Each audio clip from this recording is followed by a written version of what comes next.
Hello দেয়ার, আসসালামু আলাইকুম everyone. আমার নাম নওশিন তাবাসসুম মোহনা, বর্তমানে পড়াশোনা করছি ঢাকা মেডিকেল কলেজে 4th ইয়ারে। আজকে তোমাদের অধ্যায় 3 অর্থাৎ কোষ বিভাজন, এই অধ্যায়ে এমসিকিউ শিওর শর্ট ক্লাস। আমরা অলরেডি তোমাদের জন্য সিকিউ ক্লাসটা দিয়ে দিয়েছি, সিকিউ ক্লাসটা দিয়ে দেওয়া হয়েছে। এছাড়া তোমাদের জন্য কিন্তু আমাদের ইউটিউব পেজে প্রত্যেকটা চ্যাপ্টারের ওয়ান শট ভিডিও আছে। তোমার যদি মনে হয় যে কোথাও তুমি বুঝতে পারছো না, তুমি ইজিলি গিয়ে ওয়ান শট ভিডিওগুলো দেখে নিতে পারবে। এছাড়াও তোমার একটা বেস্ট প্রিপারেশনের জন্য এসএসসি স্টুডেন্টরা তোমরা কিন্তু এফআরবিতেও জয়েন করতে পারো। আর এফআরবিতে জয়েন করলে তোমরা যদি একটা if you want a discount you can use my code Ahona, you can get a cute little discount by using this code ohona 400. Don't forget to use it because every time you use it I get a notification and it just makes my day better. So without any further ado, let's jump straight into the class. Okay, এইটার আসলে আমরা সিকিউটা তোমরা already পেয়ে গিয়েছো। Recording একটু issue থাকার কারণে এটা আবার আমরা রেকর্ড করছি, সো এই জন্য একটা there was a little bit of delay between the first class and this one. So প্রথম কোয়েশ্চেন হচ্ছে, সকল বহুকোষী জীব কোন মাতৃকোষ থেকে জীবন শুরু করে? অর্থাৎ বহুকোষী জীব বলতে কি বলি, আমরা সবসময় কোষ বিভাজনের ক্ষেত্রে বলে এসেছি যে একটা ছোট্ট পিঁপড়া থেকে শুরু করে বৃহৎ আকৃতির হাতি বা তিমি মাছ সবারই জীবন শুরু হচ্ছে একটা মাত্র কোষ, এবং সেই একটা মাত্র কোষ হচ্ছে, আচ্ছা আমি আমার আইপ্যাডের পেন্সিল দিয়ে ক্লাস নিচ্ছি, নো ওয়ারি, সেটাতে লেখা যাচ্ছে। আচ্ছা, একটা মাত্র কোষ অর্থাৎ জাইগোট দিয়ে এটা শুরু হচ্ছে, ঠিক আছে? এই যে ওরা জাইগোট দিয়ে শুরু করতেছে, তাহলে কি হচ্ছে, সবার জীবন কিন্তু জাইগোট দিয়েই শুরু হচ্ছে। এবং প্রশ্ন তুমি যদি খেয়াল করো বহুকোষে, এটা কিন্তু আসলে দেখবা প্রশ্নের মধ্যেই অনেক সময় উত্তর লুকানো থাকে। বলছে যে জীবের কোন মাতৃকোষ থেকে জীবন শুরু হচ্ছে, মাতৃকোষ কোনটা থেকে জীবন শুরু হবে? জাইগোট থেকে। কারণ এই কোষটাই, এই জাইগোটটাই পরবর্তীতে বিভাজিত হয়ে, অনেকবার বিভাজিত হয়ে কোষ তৈরি করে। আচ্ছা, আমরা ক্লাসে আর ফার্দার ঢোকার আগে I want to answer most commonly asked question that you guys ask all the time, that is এমসিকিউতে কিভাবে ভালো করবো, বা এমসিকিউ যতই পড়ি এমসিকিউতে ভুল যায়। খেয়াল করো, এমসিকিউ তুমি হচ্ছে এমসিকিউতে ভালো করার একমাত্র ঔষধ হচ্ছে বেশি বেশি প্রশ্ন সলভ করা, বেশি বেশি কোয়েশ্চেন সলভ করা, অ্যান্ড সেকেন্ড অফ অল হচ্ছে বইটা, কি হলো, হোয়াট জাস্ট হ্যাপেন্ড, বইটা ভালো মতো পড়া, বইটা ভালো। আচ্ছা, আমার বাংলা হ্যান্ডরাইটিং এর চেয়ে অনেক ভালো, বাট আমি এখন এখানে লিখতে গিয়ে আমি জানি না কেন জানি স্মার্ট বোর্ড আমার এরকম হয় না। তোমরা আমার যে পেজ আছে ওখানে অ্যান্সার থেকে দেখবা। আমি হচ্ছে কি মাঝখানে আমার একদিন প্র্যাকটিক্যাল লেখা ছিল, ওই প্র্যাকটিক্যালের ছবি দিয়েছিলাম, সো ওখানে দেখো আমার হ্যান্ডরাইটিং আসলে এর চেয়ে অনেক ভালো, অ্যাকচুয়ালি অনেক ভালো। যাই হোক, যেটা বলতেছিলাম, তো বইটা তুমি ভালো মতো যখন পড়বা তখন লাইন বাই লাইন পড়বে এবং এমসিকিউ অনেক সলভ করতে হবে। যত তুমি এমসিকিউ সলভ করা, ধরো তুমি হচ্ছে কি এমসিকিউ প্রিপারেশন নিয়ে গেছো 50 মার্কসের একটা পরীক্ষায়, তুমি হচ্ছে 30 পাইছো, তাহলে যেই 20টা তোমার ভুল গেছে, ওই 20টা কেন ভুল গেছে, কেন পারো নাই? তুমি ভালো মতো বইটা পারো নাই, তুমি ভুলে গেছো, তুমি অপশন ঠিক মতো পারো নাই, তুমি একটা জায়গায় থেকে ক নাম্বার দাগাইতে গিয়ে গ নাম্বার দাগাইছো, নাকি তুমি অন্য মনস্ক ছিল, নাকি তুমি প্রশ্নটাই বুঝতে পারো নাই। এই জিনিসগুলো যখন তুমি জানতে পারবা যে আমার এই জায়গাটাতে ভুল আছে, তুমি ভুলটা জানার পর না তুমি ইয়া করবা। ধরো তুমি হচ্ছে গিয়ে একই রেসিপিতে বারবার রান্না করতেছো এবং যতবার তুমি খাবারটা মানুষজনকে দিচ্ছ সবাই বলছে না ভালো হয়নি, তুমি নিচে তো জানবা তো কেন, হয়তো লবণ বেশি হয়ে গেছে, হয়তো এটা হয়ে গেছে, অর্থাৎ তোমার জানা তো লাগবে তোমার কোথায় সমস্যাটা হচ্ছে। এই জন্য বেশি করে কোয়েশ্চেন সলভ করতে হবে। কোথাতেই কোয়েশ্চেন সলভ করবো, তোমার প্রশ্ন ব্যাংক আছে, বিগত বছরের প্রশ্ন দেখো, টেস্ট পেপার দেখো, যত প্রশ্ন সলভ করবা তোমার এই ভীতিটাও কাটবে না। নাইলে দেখবা তোমার সারা জীবন তুমি ধরো সব পারো, কিন্তু তারপরও পরীক্ষা দিতে গেলে তোমার ভীতি কেন কাজ করতেছে? কারণ তুমি পরীক্ষা বেশি দিচ্ছ না, নিজে সলভ করো না। পরীক্ষার আগে তুমি যদি মেইন পরীক্ষার এসএসসির আগে তুমি যদি 1001টা ভুলও করো, ইটস ওকে, ইটস 1001 না, এটা আসলে 10,001 হয়ে গেছে, 10,001টা ভুলও করো, it's fine, as long as you are working on your weaknesses, as long as you are making sure that you don't make the same mistake twice. কারণ তুমি যদি সেম ভুলটা দুইবার না করো, তাহলে এখন তুমি ভুল করে ফেলার মানে হচ্ছে তুমি মেইন পরীক্ষায় ভুল করবে না। এখন অনেকে এসে বলতে পারে, আপু আপনি এই এমসিকিউর ক্লাসে এসে যাচ্ছেন কেন? এটা বলার কারণ হচ্ছে এখনও অনেকের এই ভীতিটা কাজ করে, বা এমসিকিউতে একটা সার্টেন মার্কসের উপরে মার্কস তোলা যায় না। দেখো এমসিকিউর মার্কসটা কিন্তু ম্যাথের মতো, মানে তুমি যদি ঠিক দেখাও ওখানে তোমার 30-এ 30, 40-এ 40 পাওয়া খুবই সহজ, কিন্তু তোমার বা 25-এ 25, তোমাদের 25-এ 25 পাওয়া খুবই সহজ, কিন্তু প্র্যাকটিস করে যেতে হবে। বইগুলো ছোটোবেলায় আমরা যেমন লাইন বাই লাইন এভাবে পড়তাম না, এভাবে লাইন বাই লাইন পড়ে, এবং দাগানোর ক্ষেত্রে আরেকটা জিনিস, এটা আমি নিজেও এককালে করছি কিন্তু এটা আসলে করা উচিত না, হাইলাইটার নিয়ে তুমি প্রতিটা লাইন দাগাচ্ছ, প্রতিটা লাইন দাগায় কি হবে, তোমার বইটা এমনভাবে দাগানো হওয়া উচিত যাতে পরীক্ষার আগের রাতে when you are flipping through the pages you know exactly what you need to focus on। অর্থাৎ তোমার জানা থাকবে যে আমি শুধু কিওয়ার্ড বা মূল শব্দটা সার্কেল করব বা হাইলাইট করবো, you just need to focus on the right word. Because তুমি যদি প্রত্যেকটা লাইন ধরে হাইলাইট করতে থাকো, পরীক্ষার আগে তো তোমার প্রতিটা পরীক্ষার ধরো আগের রাতে তোমার কি পসিবল এত এত চ্যাপ্টার পড়ে যাও, তুমি যখন তখন শুধুমাত্র মূল শব্দগুলো চোখ বুলায় যাবা। কীভাবে করবা, এই যে এতদিন এখন থেকে পড়তেছো যে জিনিসগুলো তুমি হচ্ছে গিয়ে তোমার মানে মূল শব্দ ধরো বলা আছে যে কোষ বিভাজন কীভাবে, কোষ বিভাজন যে প্রক্রিয়ার মাধ্যমে একটা কোষ থেকে দুইটা বা চারটা কোষ তৈরি হচ্ছে, অপত্যকোষ তৈরি হচ্ছে, তাহলে তুমি 2 আর 4 এই পার্টটা দাগাবা, পুরা লাইন তোমার দাগানো লাগবে না। আরেকটা হচ্ছে এখন যে ভুলগুলো করতেছো, ধরো তুমি হচ্ছে কোনো একটা এমসিকিউ ভুল করছো, ওই ভুল এমসিকিউটা যেটা তুমি ভুল করছো সেটা তুমি অরেঞ্জ কালার হাইলাইটার দিয়ে বা যে কোনো একটা নির্দিষ্ট কালারের হাইলাইটার দিয়ে দাগাবা। আমি যেগুলো অরেঞ্জ কালার হাইলাইটার দিয়ে দাগাতাম সেগুলো হচ্ছে যে I have made that mistake in some of the other exam in the past. That means I can't make the same mistake twice.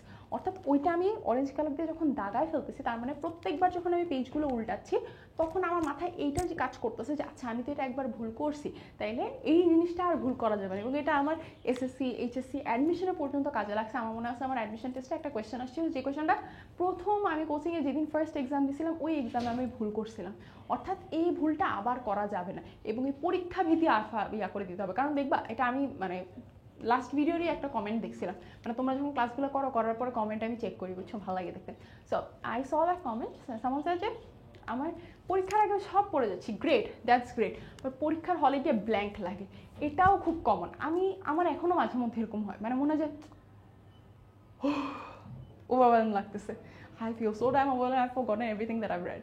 তার মানে কি, তোমার ওখানে হুট করে একটা প্যানিক কাজ করতেছে। এটা কেন করছে, একদিকে তো তুমি বেশি পরীক্ষা দাও না, সেকেন্ড অফ অল হচ্ছে হুট করে ওই মোমেন্টের অ্যাড্রেনালিন রাশটা তুমি নিতে পারতেছো না। তাহলে তোমার কি করা উচিত, যদি এরকম হয় পরীক্ষার হলে অনেক মাথা টিয়া লাগছে, জাস্ট 2 সেকেন্ড বসো, তোমার এনাফ টাইম আছে, তুমি জাস্ট 2 সেকেন্ড মাথা ডিপ ব্রেথ প্র্যাকটিস করো। এরপর প্রত্যেকটা যদি একটা প্রশ্নে আটকায় যাও, ওই প্রশ্নের সাথে সাথে লাগানো লাগবে না। ধরো তুমি 17 নম্বর প্রশ্নে ফর সাম রিজন তুমি 17 নম্বর প্রশ্নে আটকায় গেছো, গ্রেট, ওকে ঠিক আছে, 17 নম্বর প্রশ্নটা স্কিপ করে তুমি 18 নম্বর প্রশ্নটা দাগানোর পর 19, 20, 25 পর্যন্ত যাওয়ার পরে then come back to the 17 so that you can now focus on the 71 better. Because তুমি জানো এখন তোমার বাকিগুলো করা হয়ে গেছে। অনেক সময় দেখা যায় ওই মোমেন্টে ওই কোয়েশ্চেনটা আমাদের ব্রেন প্রসেস করতে পারছে না, এটা could be multitude reasons for that and that's fine, ঠিক আছে। সো তোমার কাজ হচ্ছে এখন যদি এত যা গেজাইলাম, এত কিছু যে র্যাম্বেলগুলো করলাম, এটা যদি আমার একটু সাম ডাউন করা লাগবে, প্রথমত হচ্ছে বইটা ভালো মতো পড়তে হবে, বুঝে পড়তে হবে। বোঝার জন্য কী করতে পারে, ডাইরেক্ট গিয়ে ওয়ান শট ভিডিও দেখে আসতে পারো, বা কোনো কিছু যদি না বুঝো, if there is anything at all that you don't understand, তোমার কাজ হচ্ছে সেটা ভিডিও দেখে ক্লিয়ার করবা, বইটা পড়বা, ফ্রেন্ডকে জিজ্ঞেস করবা, অথবা আমাদের এসএস ফিউচার স্কুলের গ্রুপ আছে, ফেসবুক গ্রুপ আছে, সেখানে গিয়ে দেখতে পারো, অথবা আমার নিজেরও একটা গ্রুপ আছে অহনা অ্যান্সার্স, ওখানে আমি মোটামুটি স্টুডেন্টদের সাথে, কারণ অনেকেই তোমরা আসলে ইনবক্সে মেসেজ দাও। এখন বিষয়টা হচ্ছে আমি নিজে একজন স্টুডেন্ট, আমি একজন মেডিকেল স্টুডেন্ট, তোমাদের চেনা কেউ যদি থাকে দেখবা ওদের আল্লাহর দুনিয়ায় সবসময় পরীক্ষা লেগে থাকে, ওদের জীবনে কিছু থাকুক আর না থাকুক পরীক্ষা থাকবে, আর তার মধ্যে আমার টার্ম ফাইনাল চলতেছে। সো আমাকে আর মনে করায় না, জীবন খুবই, আমি তোমাদের প্রশ্ন দেখলে বা তোমাদের চ্যাপ্টার দেখলে আমার মনে হয় মাঝে মধ্যে আল্লাহ কি শান্তি, কি অল্প পড়া, কত অল্প পড়া। আচ্ছা, তো ওখানে গিয়ে মানে আসলে মেসেঞ্জারে সব মেসেজ আমার পক্ষে চেক করা পসিবল হয় না, আর অনেকগুলো স্প্যামে চলে যায়। এখানে কমেন্ট করে আসতে মানে পোস্ট দিয়ে আসতে পারো, অ্যানোনিমাসলি পোস্ট দেওয়া যায়, মানে তোমার আইডি শো করবে না আর কি। তো হ্যাঁ, এটা এখন তুমি কোয়েশ্চেন এখান থেকে ডাউট সলভ করা, ডাউটটা ক্লিয়ার আউট করা, এরপর বহু পরীক্ষা দেওয়া, বহু কোয়েশ্চেন সলভ করা। জাস্ট যে কোনো একটা প্রশ্ন ব্যাংক নাও, যে কোনো একটা টেস্ট পেপার নাও, নিয়ে সলভ করা শুরু করো, সেটা হচ্ছে মূল বিষয়। আর হচ্ছে এই আশা হারা যাবে না যে আমার পড়াশোনায় গ্যাপ আছে। আর আমাদের ব্রেইনের একটা খুবই কমন টেন্ডেন্সি হচ্ছে আমরা নিজেকে আরেকজনের সাথে কম্পেয়ার করি, অমুকের তো এত ভালো প্রিপারেশন, তমুকের তো অনেক ভালো প্রিপারেশন, আমাকে দিয়ে তো কিছুই হবে না, আমি এতদিন পড়ি না, আমার এখানে গ্যাপ আছে। এগুলো চিন্তা করেও তো টাইম ওয়েস্ট হচ্ছে, এগুলো যে চিন্তা করতেছো এখানেও তো টাইম ওয়েস্ট হচ্ছে। Don't do that. তো বরঞ্চ ওই চিন্তাটা যতক্ষণে করছো ওই সময় 2টা প্রশ্ন দেখো, ওই সময় 2টা লাইনও যদি পড়ো, ওই 2টা লাইন থেকে যে একটা কোয়েশ্চেন আসবে না, who said that to you. So এইগুলাতে আরেক শ্রেণী আছে, প্রতিটা ক্লাসে সব কিছুতে গিয়ে সাথে আপনি বেশি জানেন, আপনি কি জানেন, আপনি এগুলো কি বলতেছেন, হয়েছে তো। তুমি যদি বেশি জানো, তোমার যদি মনে হয় এই জ্ঞান বাণীগুলো তোমার জন্য না, that's great, I am so happy for you, তোমার প্রিপারেশন অন্য লেভেলে, তুমি এখন গিয়ে সেরে পড়তে পারো, এমনি ঘুমাইতে পারো, তোমার যেটা ভালো লাগে তুমি সেটা করো। কিন্তু আমি এটা বলতেছি, যাদের জন্য বলছি, এরকম একটা মানে সেট অফ স্টুডেন্টস আছে যাদের প্রিপারেশন হয়তো টপ লেভেলে না, বা যাদের হয়তো টপ লেভেলে হলেও ওদের মধ্যে ওই এক্সাম স্ট্রেসটা কাজ করতেছে। ওই এক্সাম স্ট্রেস কাজ করা ইজ কমপ্লিটলি নর্মাল। আমরা মেডিকেলে আসার পরও আমাদের স্ট্রেস কাজ করে, and it's not just me, আমি একমাত্র মেডিকেলে, আমার ঢাকা মেডিকেলে আমি একমাত্র না যে ওই এক্সাম স্ট্রেসের মধ্যে যায় সবারই এটা কাজ করে, and that's fine, that's normal. তোমার এখন কাজ করতে হবে ওটার উপর। সো এই কন্টিগেশন এইসব যারা বলো আমি দেখি হুদায় কেন ভাই। তো আমরা এখন কোয়েশ্চেনে ঢুকে যাই। প্রথমত হচ্ছে যে কোন ধাপে নিউক্লিয়াস আকারে বড় হয়। নিউক্লিয়াসটা আকারে কিন্তু প্রোফেজ ধাপ থেকে বড় হওয়া শুরু করে, সো এটার অ্যান্সার প্রোফেজ। এরপর অ্যাস্ট্রোরে বিচ্ছুরিত হয় কোন ধাপে? প্রোমেটাফেজ ধাপে। এখানে অ্যাস্ট্রোরে বিচ্ছুরিত হয় প্রোমেটাফেজ ধাপে। এটা কেন ইম্পর্টেন্ট? কারণ প্রোমেটাফেজ ধাপেই কিন্তু যখন অ্যাস্ট্রোরে বিচ্ছুরিত হচ্ছে, অ্যাস্ট্রোরে কোত্থেকে বিচ্ছুরিত হয়? সেন্ট্রিওল থেকে বিচ্ছুরিত হয়। সেন্ট্রিওল কাদের ক্ষেত্রে থাকে? প্রাণী কোষের ক্ষেত্রে থাকে। অর্থাৎ অ্যাস্ট্রোরে এটা কিন্তু তুমি শুধু প্রাণী কোষের কোষ বিভাজনের ক্ষেত্রেই পাবা, উদ্ভিদ কোষের ক্ষেত্রে পাচ্ছ না। তারপর হচ্ছে প্রোমেটাফেজ দশায় কি হচ্ছে? দুই মেরু বিশিষ্ট স্পিন্ডলযন্ত্রের সৃষ্টি হচ্ছে, ক্রোমোজোমগুলোতে পানি যোজন আসলে হচ্ছে না, এখানে বিয়োজন হবে এবং নিউক্লিওলাসের বিলুপ্তি ঘটতে থাকে। তাহলে অ্যান্সার হবে 1 ও 3। তারপর চলে আসা যাক মাইটোসিসের কোন ধাপে সেন্ট্রোমিয়ারের বিভাজন শুরু হয়। এখন সেন্ট্রোমিয়ারের বিভাজনের ক্ষেত্রে একটা জিনিস হচ্ছে, এটা মেটাফেজ ধাপের এন্ড স্টেজে অ্যানাফেজের শুরুতে হচ্ছে। তো এটার মোর অ্যাকিউরেট অ্যান্সার হচ্ছে অ্যানাফেজ। কোনো কারণে যদি অ্যানাফেজটা না থাকে সেই ক্ষেত্রে আমরা হচ্ছে মেটাফেজটা দাগাতে পারি, যদি বা এভাবে যদি স্পেসিফিক্যালি থাকে যে মেটাফেজ ধাপের শেষে এরকম থাকলে। আচ্ছা, নিউক্লিওলাসের সম্পূর্ণ বিলুপ্তি যদি বলে সবসময় হচ্ছে এটা মেটাফেজে, কারণ মেটাফেজের আগ পর্যন্ত এটা বিলুপ্ত হচ্ছে, ঘটতে থাকে এরকম আর কি। তো ওই ক্ষেত্রে ওয়ার্ডগুলোর উপর বেশি ফোকাস করা যেতে পারে। এরপর আসা যায় যে কোষ বিভাজনের কোন ধাপে ক্রোমোজোমগুলো দুই মেরুর মাঝামাঝি অবস্থান করে? দুই মেরুর মাঝামাঝি অবস্থান করে মেটাফেজ ধাপে। এরপর হচ্ছে কোন পর্যায়ে সেন্ট্রোমিয়ারগুলো বিষুবীয় অঞ্চলে অবস্থান করে? Once again metaphase. মেটাফেজের ক্ষেত্রে মনে রাখবে এটা সবসময় একদম মিডল ফেজে, মানে বিষুবীয় অঞ্চলে অবস্থান করে, সবচেয়ে মোটা খাটো অবস্থায় দেখায়। এই অবস্থায় তুমি ক্রোমোজোমগুলোকে কাউন্টও করতে পারবে। ক্রোমোজোমগুলো এত মানে কি বলে খাটো মোটা হয়ে যায় যে ওখানে তুমি সব ওদেরকে কাউন্ট করতে পারবে, এরকম হয়ে যায়। তো ওদেরকে তুমি তখন পুরোটা কাউন্ট করতে পারবা। এবার আসলে একটা মাইটোসিসের কোন পর্যায়ে নিউক্লিয়ার মেমব্রেন এবং নিউক্লিওলাসের সম্পূর্ণ বিলুপ্তি ঘটে? নিউক্লিয়ার মেমব্রেন এবং নিউক্লিওলাসের সম্পূর্ণ বিলুপ্তি কখন ঘটে? মেটাফেজ দশা হিসেবে ঘটে যাচ্ছে। এখন বিষয়টা হচ্ছে তুমি এই জিনিসগুলো যাতে তুমি না ভুলো, তুমি আরেকটা কি করতে পারো, তুমি একটা পেজ নিবা, ঠিক আছে? পেজ নিয়ে সেরে তুমি ওখানে মেটাফেজের মধ্যে প্রোফেজের মধ্যে কি হচ্ছে, প্রোমেটাফেজের মধ্যে কি হচ্ছে, মেটাফেজের মধ্যে কি হচ্ছে, অ্যানাফেজের মধ্যে কি হচ্ছে, জাস্ট বুলেট পয়েন্ট দিয়ে, যে একটাতে হচ্ছে প্রথমে জলবিয়োজন হচ্ছে, জলবিয়োজন হচ্ছে, তারপর বিলুপ্তি ঘটতে থাকে, বিলুপ্তি ঘটতে থাকে। তারপর হচ্ছে মেটাফেজের ক্ষেত্রে ধরো, মেটাফেজের ক্ষেত্রে সবচেয়ে মানে মধ্য বা বিষুবীয় অঞ্চলে অবস্থান করে, সবচেয়ে মোটা খাটো দেখায়। তারপর হচ্ছে কি এখানে হচ্ছে তুমি ক্রোমোজোমগুলো কাউন্ট করতে পারবা, সংখ্যা গণনা করা যায়। তারপর এখানে হচ্ছে সম্পূর্ণ বিলুপ্তি ঘটে। তো তুমি এগুলো লিখে রাখতে পারো তোমার খাতার মধ্যে, তুমি এভাবে লিখে রাখতে পারো যাতে পরীক্ষা, এবং লিখে ওই পেজটা তোমার বইয়ের মধ্যেই রেখে দেবে, যাতে পরীক্ষার আগে তুমি ওই পেজটা দেখে গেলে তোমার মাথায় ভাষা আছে এই স্টেপে এটা হচ্ছে, এই স্টেপে এটা হচ্ছে, এটার পর এটা হচ্ছে। তাইলে তোমার আর আলাদা করে কনফিউজই হওয়া লাগবে না যে এই ধাপেই কি এটা হচ্ছিল। আচ্ছা, এবার আসা যাক যে মাইটোসিসের কোষ বিভাজনের কোন ধাপে অপত্য ক্রোমোজোম উৎপন্ন হয়? অপত্য ক্রোমোজোম উৎপন্ন হচ্ছে যখন সেন্ট্রোমিয়ারটা বিভক্ত হয়ে যাচ্ছে। পুরো প্রসেসটা বোঝার জন্য কিছু অ্যানিমেশনের ভিডিও দেখতে পারো, ওটা মনে রাখতে অনেক সুবিধা হয়। যে যখন এটা আলাদা হয়ে যাচ্ছে, সেন্ট্রোমিয়ার দিয়ে তো একসাথে বাঁধা থাকতেছে, তাই না, একসাথে বাইন্ডেড থাকতেছে। এখানে ধরো এটা যদি ওর সেন্ট্রোমিয়ার হয়, ও হচ্ছে দুই সাইডে এখানে বাঁধা থাকতেছে। তো এটা যখন বিভক্ত হয়ে যাচ্ছে তখন ওরা দুজন আলাদা হয়ে যাচ্ছে। অ্যাজ সিম্পল অ্যাজ দ্যাট, খুবই সহজ। এবার আসা যাক যে মাইটোসিসের, আচ্ছা এবার হচ্ছে মাইটোসিসের অ্যানাফেজ পর্যায়ে আই আকৃতির ক্রোমোজোমটার নাম কি? আই আকৃতি এভাবে এটা মনে রাখবা যে VLJI, metacentric, submetacentric, acrocentric, telocentric. Metacentric, submetacentric, acrocentric, telocentric, VLJI, metacentric, submetacentric, acrocentric, telocentric. এখন তোমাকে আমি এটার থেকে হাজারো কোয়েশ্চেন করতে পারি, দেখো কীভাবে কী করতে পারি। ভি আকৃতির নাম কি? সাবমেটাসেন্ট্রিক কোন আকারের হয়ে থাকে? মেটাসেন্ট্রিক কোন আকারের হয়ে থাকে? আইয়েরটা আই হচ্ছে কোন আকৃতির হয়? তারপর টেলোসেন্ট্রিক, এটার আকৃতি কিরকম হয়? অর্থাৎ আমি এটা দিয়ে দুইভাবেই কিন্তু তোমাকে প্রশ্ন করতে পারতেছি, বা নিচের কোন ধরনের আকৃতির দেখা যায় না। ধরো আমি মেটাসেন্ট্রিক, সাবমেটাসেন্ট্রিক, অ্যাক্রোসেন্ট্রিক আর মোলার সেন্ট্রিক লিখে দিলাম, তুমি কিন্তু বুঝছো যে মোলার সেন্ট্রিক নামে কিছু নাই। আচ্ছা, অ্যানাফেজের এল আকৃতি, ওই যে সেম কোয়েশ্চেন যেটা বললাম এতক্ষণ ধরে, যে আকৃতি, এটাও সেম কোয়েশ্চেন, এটা তোমরা পারবা। এখন তো তোমরা পারবা, যদি না পারো এটা এখন থেকে মুখস্থ করো। VLJI, metacentric, submetacentric, acrocentric, telocentric. অর্থাৎ এটা হচ্ছে সেন্ট্রোমিয়ারের অবস্থান অনুযায়ী, সেন্ট্রোমিয়ার কোন জায়গায় অবস্থিত এইটা অনুযায়ী এটার বিভিন্ন শেপ, অ্যালফাবেটিক্যালি বিভিন্ন লেটারের মতো দেখায়। মজার জিনিস বলি, I know my alphabets and that's a wrong letter, এই দুটোর মধ্যে ডিফারেন্স আছে। অ্যালফাবেটস মানে এ থেকে শুরু করে জেড পর্যন্ত সব কিছু। বাই দ্য ওয়ে এটাকে জেড বলে, এটাকে জি বলে, র্যান্ডম একটা ইনফরমেশন। আর আরেকটা হচ্ছে যে তুমি যখন লেটার বলতেছো, ওয়ার্ড বলতেছো, লেটার বলতে বোঝায় এ বি, এগুলো একটা লেটার। আর আমি যদি বলি ধরো অ্যাবারেন্ট, অ্যাবারেন্ট যদি বলি, এটা একটা ওয়ার্ড, ঠিক আছে? সো লেটার, ওয়ার্ড, অ্যালফাবেট, এই তিনটা আমরা অনেক সময় ভুল ইউজ করি, ফুট করে মাথায় আসলে জন্য বললাম।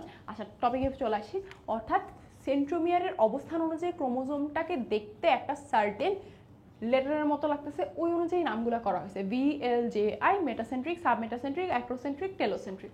ওকে, তারপরে এই যে এখানে আবার বলছে সেম জিনিস, মানে কোনটা হবে না। এই যে আমি তোমাদেরকে একটু আগে বললাম যে মুলার সেন্ট্রিক এরকম এ দিয়ে দিতে পারে, জি দিয়ে দিতে পারে, এম দিয়ে দিতে পারে, তোমরা জানবে এটা।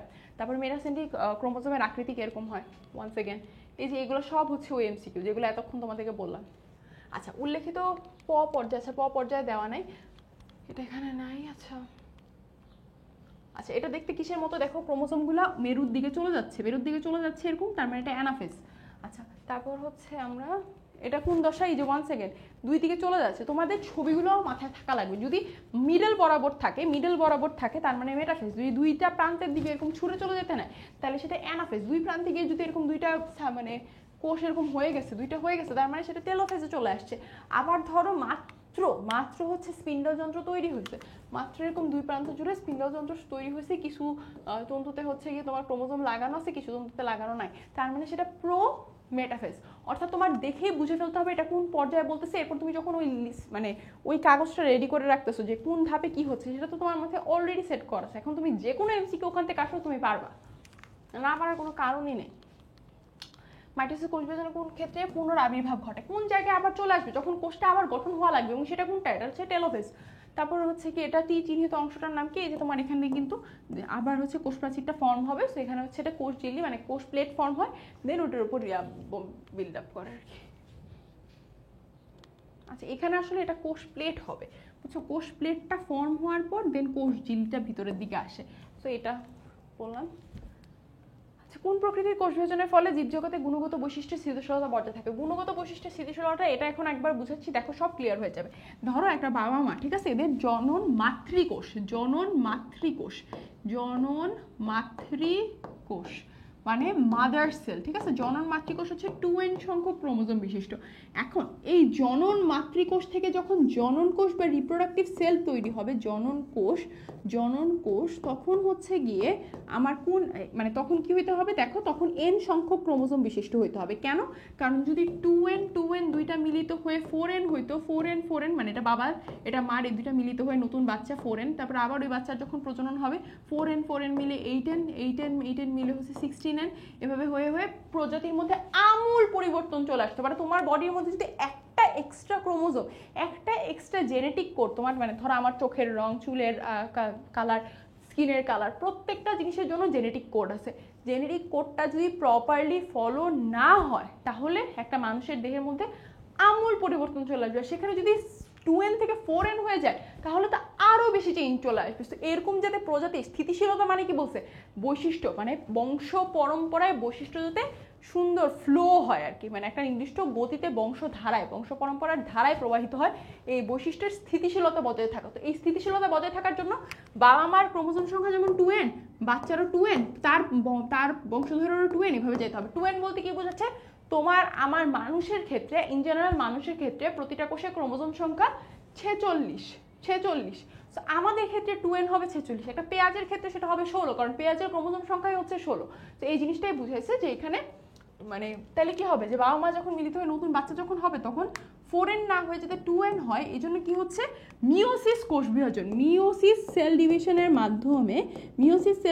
মাধ্যমে 2n সংখ্যক ক্রোমোজোম সংখ্যা থেকে n সংখ্যক ক্রোমোজোম সংখ্যা হবে, এরপর আবার এখানে 2n সংখ্যক থেকে n সংখ্যক হবে, এই দুইটা n সংখ্যক মিলিত হয়ে 2n সংখ্যক জীব তৈরি হবে।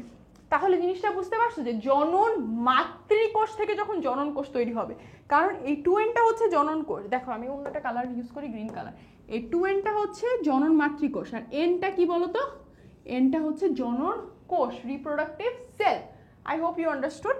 এখন এই জনন মাতৃকোষ থেকে যখন জনন কোষ উৎপন্ন হবে, তখন বিভাজনটা হচ্ছে মিওসিস কোষ বিভাজন।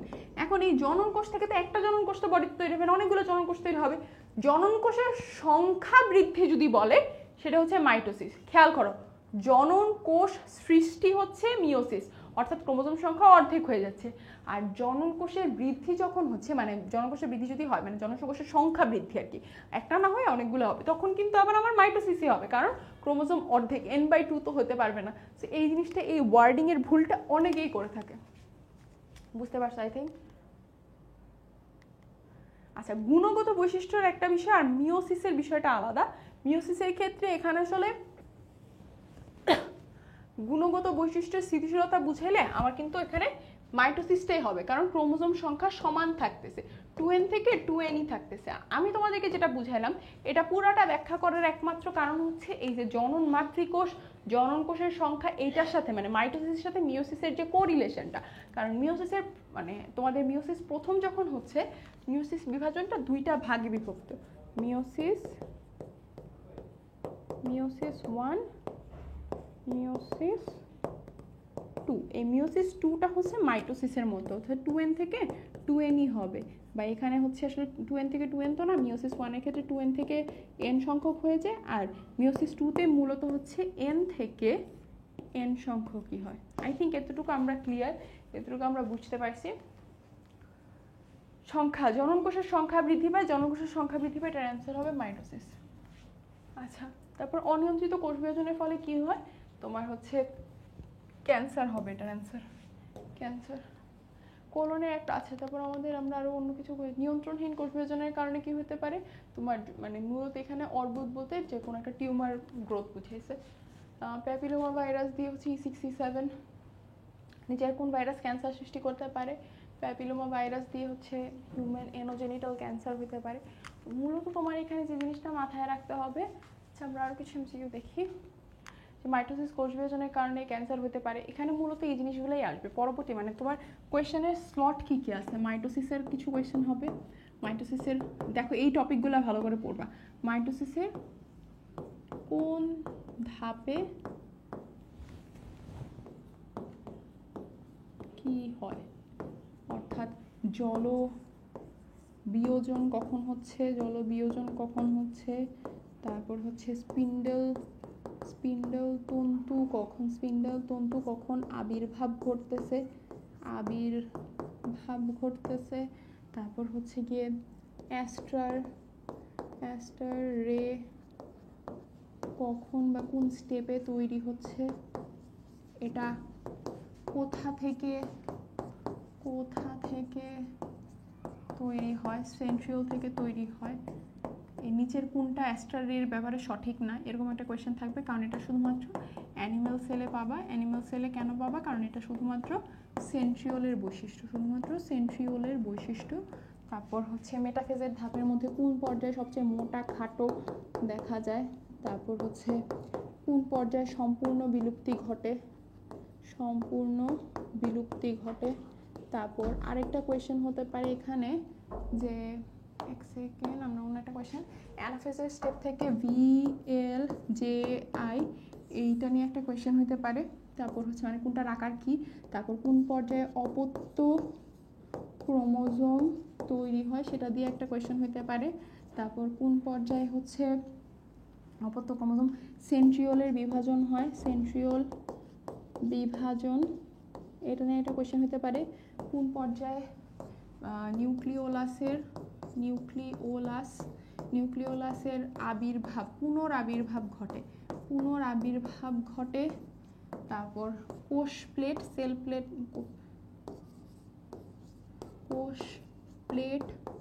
তারপর হচ্ছে গিয়ে কোষ প্রাচীর পুনর্গঠন নিয়ে কোয়েশ্চেন হতে পারে, এটা নিয়ে কোয়েশ্চেন হতে পারে। তারপর সাইটোকাইনেসিস কখন হচ্ছে, সাইটোকাইনেসিসে কি হয় সেটা নিয়ে প্রশ্ন হতে পারে, যে সাইটোকাইনেসিস হচ্ছে কোন পার্টে গিয়ে হচ্ছে। তারপর হচ্ছে মিওসিসের ক্ষেত্রে কোয়েশ্চেন হতে পারে, এটার মাধ্যমে কি হয়, এটা কোন জায়গায় হয়, বর্ধনশীল অংশে, উদ্ভিদের যেই জায়গাটা বর্ধনশীল। তারপর হচ্ছে গিয়ে পরাগরেণুতে, মানে কোন জায়গায় মিওসিস কোথায় হয়। তারপর কোন বিভাজনের মাধ্যমে ক্রোমোজোম সংখ্যা অর্ধেকে হ্রাস পায়, অর্থাৎ নিউক্লিয়াসের একবার বিভাজন, ক্রোমোজোমের একবার বিভাজন। জিনিসটা মনে রাখবা, সি আগে এন পরে, অর্থাৎ নিউক্লিয়াসের দুইবার বিভাজন তোমার কোথায় হচ্ছে, ক্রোমোজোমের দুইবার বিভাজন হচ্ছে কি হচ্ছে না, এই জিনিসটা নিউক্লিয়াসের বিভাজন, ক্রোমোজোমের বিভাজন।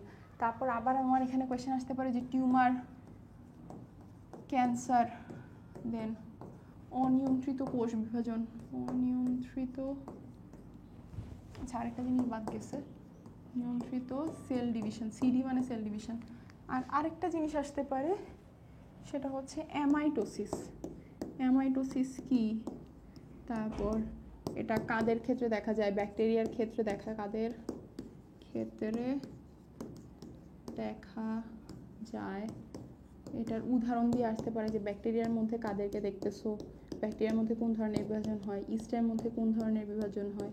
তারপর ইন্টারফেস, ইন্টারফেস দশা কাদের ক্ষেত্রে দেখতে পাও, এটা হচ্ছে মাইটোসিসের ওখানে পাবা।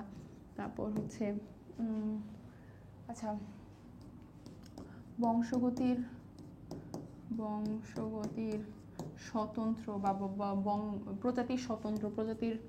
প্রজাতির স্বতন্ত্র হ্যানতেন, এটাতে একটা কোয়েশ্চেন আসতে পারে যেখানে হচ্ছে মেইন অ্যান্সার হচ্ছে মিওসিস, কারণ যার কারণে বংশ পরম্পরায় হচ্ছে কি তোমার ক্রোমোজোম সংখ্যা স্থির থাকতেছে। তো মূলত এগুলো আমি জাস্ট কোনগুলো আসতে পারে অ্যাজ আ হোল একটু তোমাদের তো এমসিকিউ সলভ করলামই, বাট এটা জানাও দরকার যে কোনো কিছু না আছে। আমি একবার বলি, দেখো মিওসিস বংশগতি বা প্রজাতির স্বতন্ত্র ধারা বজায় রাখা, এই টাইপের কিছু প্রশ্ন আসে যেটার মূল মানে কোয়েশ্চেন আসার মূল কারণই হচ্ছে 2n থেকে যে n হচ্ছে এবং এই দুইটা n মিলিত হয়ে সেরে আবার 2n সংখ্যক কোষ উৎপন্ন হচ্ছে, এতে বংশগতির ধারায় ক্রোমোজোম সংখ্যা ঠিক থাকে।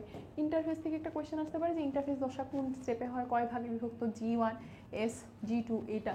তারপর অ্যামাইটোসিস কাদের ক্ষেত্রে অ্যামাইটোসিস দেখা যায়, ব্যাকটেরিয়া ইস্ট এদের ক্ষেত্রে কোন ধরনের বিভাজন দেখা যায়। তারপর পিছনে যাচ্ছে না কেন, আচ্ছা এখানে আরেকটা হতে পারে যে ক্রোমোজোম একবার বিভাজিত হয়, নিউক্লিয়াস একবার বিভাজিত হয়, তারপর নিউক্লিয়াস কোথায় কয়বার বিভাজিত হয় এটা প্রশ্ন আসতে পারে। তারপর সাইটোকাইনেসিস কোন সময় হয়, সাইটোকাইনেসিসে কি হয়, মিওসিস কোষ বিভাজন কাদের ক্ষেত্রে হয়, 2টা থেকে 4টা কোষ উৎপন্ন হয় এরকম, বা 1টা থেকে 4টা কোষ উৎপন্ন হয়, এটা কাদের ক্ষেত্রে দেখা যায়, এটা কয়টা মিওসিস কোষ বিভাজনের কয়টা ধাপ থাকে, 2টা, মানে মিওসিস 1 মিওসিস 2 থাকে। মিওসিস 1 আবার দেখতে মাইটোসিসের অনুরূপ কোনটা, মাইটোসিসের অনুরূপ হচ্ছে মিওসিস 2। তারপর আবার কোয়েশ্চেন আসতে পারে মিওসিস কোষ বিভাজন কোথায় হয়, উদাহরণগুলো মনে রাখতে হবে কোন কোন জায়গায় হয়, VLGI, metacentric, submetacentric, acrocentric, telocentric. এটাতে কি কি প্রশ্ন আসতে পারে অলরেডি ক্লাসে বলছি। অপত্য ক্রোমোজোম কোন ধাপে উৎপন্ন হয়, সেন্ট্রিওল কোন ধাপে বিভক্ত হয়, সেন্ট্রিওল তো না, সেন্ট্রোমিয়ার, এটা একটু ভুল হয়েছে, সেন্ট্রোমিয়ার কোন ধাপে বিভক্ত হয়, অ্যানাফেজে। তারপর হচ্ছে টিউমার, ক্যান্সার, অনিয়ন্ত্রিত কোষ বিভাজন, এটা থেকে প্রশ্ন আসতে পারে। নিউক্লিয়াস আবার পুনরাবির্ভাব মানে রিঅ্যাপিয়ার করে কোন জায়গায়, কোষ প্লেট গঠন, কোষ প্রাচীরের পুনর্গঠন, এখান থেকে প্রশ্ন আসতে পারে। মাইটোসিসের কোন ধাপে কি হচ্ছে, জলবিয়োজন কোথায় হচ্ছে, মানে প্রোফেজে হচ্ছে, জলযোজন কখন হবে, টেলোফেজে হবে। তারপর স্পিন্ডল তন্তুর আবির্ভাব কখন হয়, অ্যাস্টার রে কখন তৈরি হয়, প্রোমেটাফেজে। তারপর হচ্ছে গিয়ে অ্যাস্টার রে কোন জায়গায় তৈরি হয় বা কোথা থেকে তৈরি হয়, এটা হচ্ছে সেন্ট্রিওল থেকে তৈরি হয়। এটা শুধুমাত্র তোমার তাইলে অ্যানিমাল সেলে তৈরি হবে, কারণ অ্যানিমাল সেলে শুধুমাত্র সেন্ট্রিওল আছে। মোটা খাটা হয় কোন ধাপে, মোটা খাটা হয় হচ্ছে মেটাফেজ ধাপে, এবং এই পর্যায়ে হচ্ছে ক্রোমোজোম সংখ্যা গণনাও করা যায়। তো সম্পূর্ণ বিলুপ্তি ঘটে নিউক্লিয়াস এবং নিউক্লিওলাসের। আমি মোটামুটি অ্যাজ আ হোল কভার করার চেষ্টা করছি, এতটুকু যদি দেখে থাকো এই চ্যাপ্টারে এমন কিছু নেই যেটা তুমি পারবা না। কিন্তু এখন তোমার কাজ হচ্ছে, ক্লাসটা করছো না, করার পর তোমার কাজ হচ্ছে বইটা খুলে বইটা পড়ো। এখন তুমি যদি রেডি থাকো যে আমার যেমন ইচ্ছা তেমন প্রিপারেশন হচ্ছে, কিন্তু আজকের ক্লাস করার পর তোমার এমসিকিউতে এই চ্যাপ্টার থেকে কোনো কিছু ভুল যাবে না যদি তুমি এখন গিয়ে একটু পড়ো। আর তুমি যদি রেডি থাকো কমেন্টে রেডি লেখো, ভাই আপু আমি এখনই স্টার্ট করতেছি, আমি কারণ ক্লাসটা আপলোড হওয়ার পর আমি দেখবো যে তোমরা ক্লাসটা করছো কিনা। আমার পরীক্ষা গতকালকে মনে হয় 2 ঘন্টা ঘুমাইছি, সো আমি লাইক ও মাই গড। সো আমি চাই আমি আপু যেহেতু এত কষ্ট করে ক্লাসটা নিচ্ছি, আপুর স্টুডেন্টরা যাতে ভালো মতো পড়ে এবং এই যে দুষ্টামি না করে ক্লাসটা এখনই করো, ঠিক আছে? I will see you in the next one. Tata, আপুর জন্য দোয়া করো।